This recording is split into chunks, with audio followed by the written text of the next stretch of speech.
when you're a player like Myles Garrett, man, you want to win. And when you've been in the organization for 8 years and you only been to the playoffs 3 times, it's time for a change. And I think that's what Myles Garrett is at. And I'm going to come out here and I'm going to give my 3 reasons why I feel like Myles Garrett wants to leave this Cleveland Brown organization, man. Because when you just look at the grand scheme of things, it's not working. When you look at a talent like Myles Garrett as a top 5 defensive edge rusher in the league, man, you want to be winning, man. And I'm going to just break down some of the reasons why I think that he want to leave.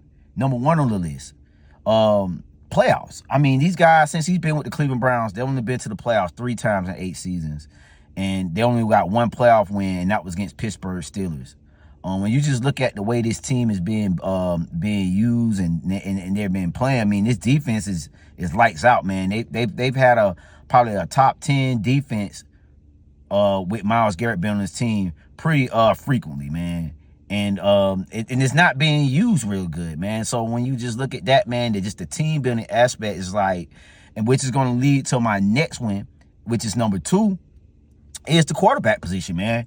When you know what I'm saying, when you look at the quarterbacks that Myles Garrett played, we played with Baker Mayfield, Deshaun Watson, Jameis Winston, and a plethora of backup quarterbacks, Dorian Finley-Smith. I mean, the list goes on of quarterbacks that, you know, has played with this Cleveland Browns team. And at a point when you're an elite player, man, sometimes you just get tired of that, man. Who's my quarterback? Who's I'm rocking with, man? And we still hasn't really solidified the quarterback position. So I think that's something that's very frustrating to this man. You know what I'm saying? You know what I'm saying? He want to win, and I mean, you're getting at the tail end of your career. Now you've been in 8 years, man. You don't know how much longer you got left. So you like Super Bowl. It's that time now. You starting to get that itch, and I think that's what Myles Garrett is. He tired of just going with the front office and just believing in them, man. He want to see some change, some real change. He want to win. And my 3rd and final point, man, and it's, which I just kind of mentioned it, was the front office, man. Now, there are reports out there that the front office is saying that they're not going to trade Myles Garrett. But I think, you know, Myles Garrett's going to stick his foot in the grass, and he's going to stand on business, and he's going to force them to trade him, man. I mean, at this point, when the guy tell you basically he don't want to play for you, you got to do what you got to do what's best for you.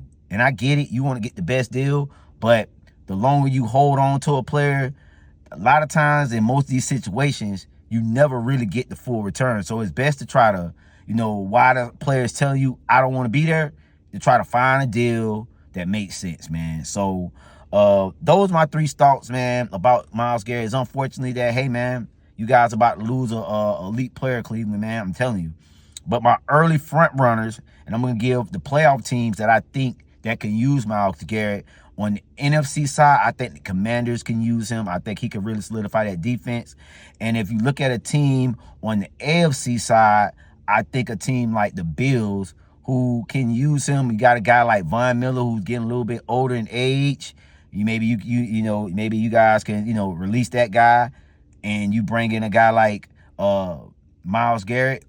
Then let me know your thoughts, man.